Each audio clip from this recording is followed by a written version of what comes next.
Hi, my name is Leslie Williams and I'm in San Diego, California. I'm making this video file today to help fellow San Diegoans and fellow Americans to understand what's happening towards me. I'm learning disabled, but I'm able to take care of myself. I've been on my own since I was 17, and I'm going to tell you flat out, before I just start describing to you what's happening towards me, to help you understand some particulars, because I think it's your right to know it. I don't do drugs, okay? I want you to know I don't do drugs, I don't drink, I don't sleep around, and I don't steal. I do not engage in any illegal activity whatsoever.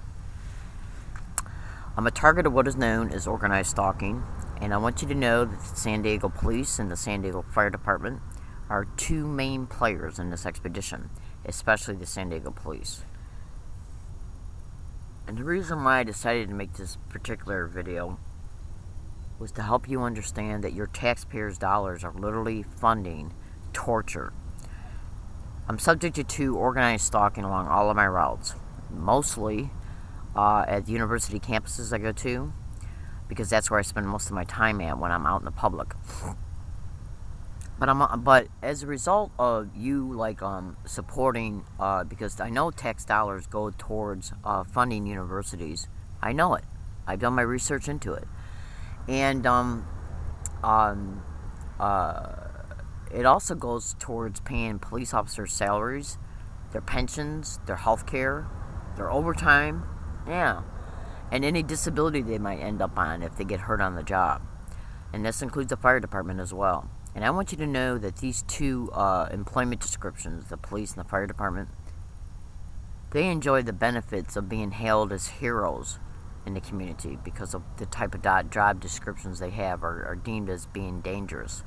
I'm going to tell you something right now. Organized stalking expeditions and the organized stalker campaigns are directly connected to human trafficking rings, sexual servitude rings, prostitution rings, and the individual campaigns that they bring about towards targets before they can break them down and whisk them into these types of criminally syndicated run criminal activities. 100% engage in criminal expeditions towards a target in an effort to break them down, which includes rape, robbery, theft, assault. They engage in creating homelessness of targets. Yeah, and then what they'll do is exploit the homelessness to contain the target in a criminally syndicated run group home in order to take legal power of attorney of their Social Security, to traffic and commit Medicare fraud, and to sexually exploit a target. Money off of three angles, and all of this money is kicked back into the players that protect it and engage in it. The police officers protect it, the fire department EMS plays a role in whisking the target to the hospital whenever they stage a theater towards a target in these homes, and then blame the theater on the target, and then tell the target they have to go into the hospital because they're out of control. That's done to bilk the Medicare, because once they get to the hospital, they're kept there anywhere between 7 days and 6 months while they're bilking the Medicare. And every penny that is bilked out of the Medicare is pipelined back to the individuals that played a role in it, the members who run the group home, the people that protect it from being exposed, the police officers that they're syndicated to, the fire department EMS that take them there, that sign the papers, the hospital administrative staff that make sure that the bilking of the Medicare looks legitimate. This is nothing but literal, flat-out torture for money. When they put a target in a hospital like me, they're deliberately put on psychotropic medications that have nothing whatsoever to do with any disability that they're on, as far as why they're on Social Security disability. It's done to alter them neurally, so they don't have the cognitive abilities anymore to be able to deliberate what's happening to them. Yeah, so they can literally have cognitive abilities to be able to figure out what to do to even get help. Yeah, and a lot of the psychotropic medication is also done to create anxiety attacks and panic attacks as a result of those things being side effects of the medication. And a lot of the reasons why that's done is so when they're released back into the home, the side effects will aid and abet in the target, in the anxiety that a target experiences. So when the continued harassment that's being perpetrated towards the target in these homes that's being done deliberate, will aid and abet in the target reacting to the harassment that creates anxiety. and the harassment is done deliberately. So in other words, what they're doing is artificially creating anxiety through the side effects of the medication that they're deliberately put on, because side effects is a known, the anxiety is a known side effect of the medication. That's why they put them on it. And they also know that anxiety will be produced as a result of the deliberate harassment, because all this anxiety that is felt by the target aids and abets in the target acting out once they're put in a highly provocated incident that is perpetrated towards the target deliberately to get the target to act out, so they can then say the target's out of control and has to go back to the hospital again, so that Medicare can be built again out of thousands and thousands and thousands and thousands of dollars. We're talking about literally taking a person out of their home, and torturing them just for money. It's nothing but legal appearing illegal kidnapping to place a human being in an environment where they can be exploited through these avenues, all for money. Literal torture for money. And I'm not just talking about non-stop, everyday physical harassment that's perpetrated towards them. I'm talking about also electronic harassment, remote neural manipulation through remote neural monitoring, and eventual sexual exploitation in the homes.